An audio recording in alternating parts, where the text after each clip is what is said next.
Ryan मुझे गलत समझ रही है। उसको ऐसा लग रहा है जैसे मैं उसे खरीदने गया था। मिरहान, तुम ये क्या कह रहे हो?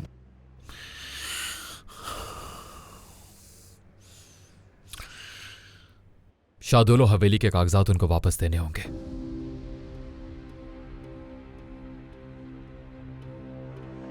मिरहान, मैं ये ऐसे कैसे कर सकता हूं? क्या करना होगा? क्योंकि मैं कुछ ऐसा करना चाहता हूं जिससे रेयान को खुशी मिले और वो गलत ना समझे मुझे। इस काम को दादी जान या सिर्फ तुम हल कर सकते हो फिरात? दादी ने तो मुझे डायरेक्ट मना कर दिया है, इसलिए अब तुम करोगे। तुम मेरी मदद करोगे मेरे भाई।